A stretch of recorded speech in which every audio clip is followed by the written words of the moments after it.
Greetings from eMedi News and Heartcare Foundation of India. Welcome to our show, Chat with Dr. KK. And today we have with us Dr. Sameer Mehta, who is an interventional cardiologist and Director, Cardiology Research Foundation, and he comes from Miami. Welcome to our show. Thank you, KK. You are an expert in interventional cardiology and handles cases with acute MI, acute heart attack.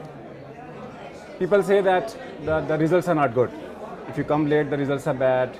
The thrombolysis may not give you good results.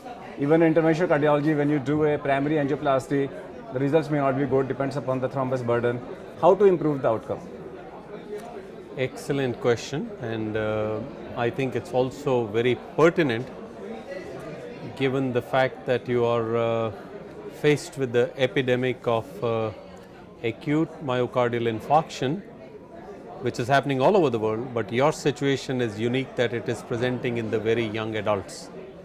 That to me is very disconcerting, and I think it should bother the collective conscience of a cardiologist in India that the advances of primary PCI or of STEMI interventions, whichever way you call it, are not being realized. Now, to understand fully why the results are not good, you must comprehend without any doubts whatsoever that everything which we do in the care of a patient with an acute myocardial infarction is related to the time course. The respect of the golden hour has to be paramount whether you are advocating a strategy of thrombolysis or primary PCI. If you manage that, if the patient is able to be entered into a system, whether it's a small nursing home, a small hospital, these days you can even do pre-hospital thrombolysis for the patient presenting very early, I think your results will dramatically improve. If the patient is additionally treated with newer agents, a second or a third generation thrombolytic therapy, you have the availability of Retaplace and TNK in India. If the patient presents early, if he gets it, I think excellent patency rates of the infarct related vessel of 60 to 70% are achieved. However, the problem there is exactly the same with their door to needle time as what we are experiencing in door to balloon times, where it is mandatory for any interventional cardiologist or a clinical cardiologist to understand that there are two components of primary PCI, or what I call a STEMI intervention. The first component is something which we are able to control with a little more ease, that is the STEMI procedure. The STEMI procedure starts with the patient on the table, how you are able to identify the culprit lesion, compulsively and selectively manage the thrombus. That is the procedure, and you have some ways to manage that procedure. It is the process which is harder.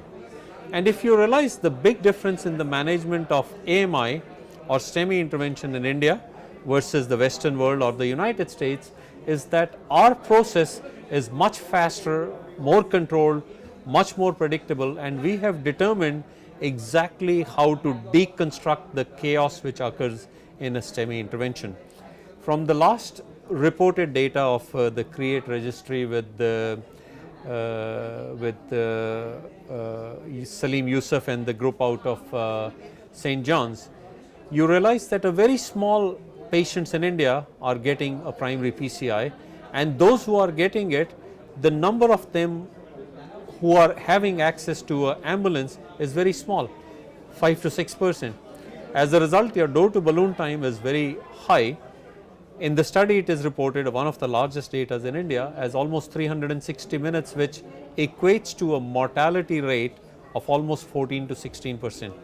As opposed to having an aggressive situation like how we are doing in the United States, an entire nation much larger than the size of India, performing STEMI intervention with a door to balloon mandated time in 92% of the hospitals across the length and breadth of a vast country, and a mean door to balloon time of 64 minutes. Now, it's extremely important, KK, to understand this and try to learn lessons from it, and that is exactly what my meeting Lumen Global in January is planning to do.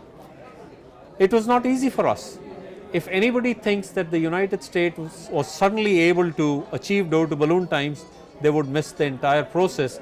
There is no shortcuts to it. 6 years ago, the national database in the United States demonstrated that we had a pathetic slow rate of achieving door to balloon times. Only 4% of hospitals in the United States were able to achieve door to balloon time less than 90 minutes. 5 years later, it is 92%. How did that become possible? And therein lie lessons for you.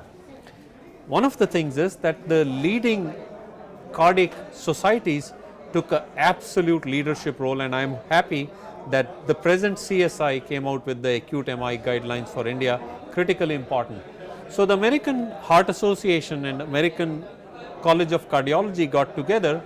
They created various groups. One of them is Mission Lifeline, led by Dr. Alice Jacobs out of Boston, that created methodologies how individual hospitals could benchmark themselves.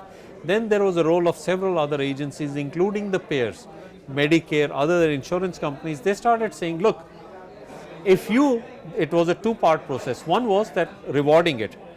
If you are able to achieve door to balloon times in the majority of the patients in the hospital, we are going to offer you a financial incentive. On the other hand, there was punitive.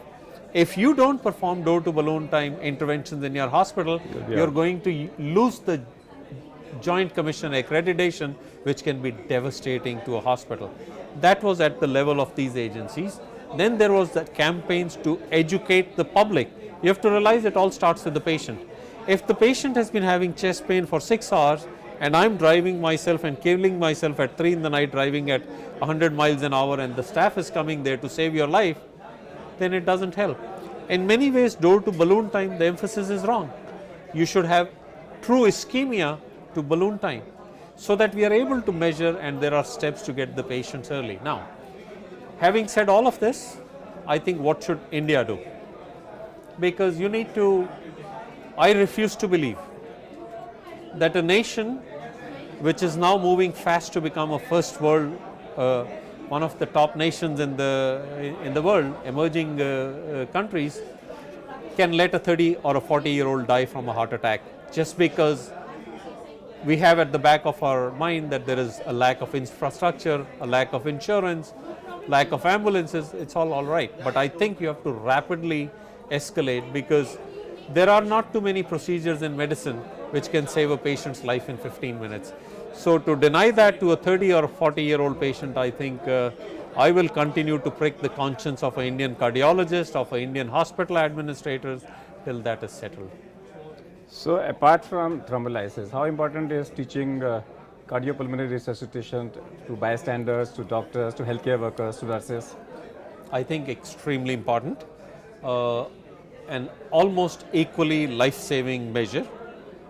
The responsible thing to do for every citizen, and a true advancement in the saving of lives of patients presenting with sudden cardiac arrest. It has been demonstrated primarily through the work of the American Heart Association, how BCLS and ACLS are absolutely important parts.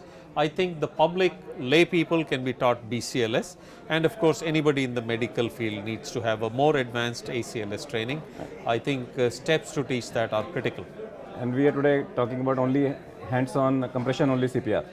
Most of the time that is the case, although that will also gradually convert into those automated methodologies. But I think that is important for a society to participate in effectively. Let me come out of MI and what are your hobbies? On a day when India is facing a terrible cricket crisis, you had to remind me that cricket is a passion still living in the United States. It's a sport I have. I was a wonderful player to start with many years ago.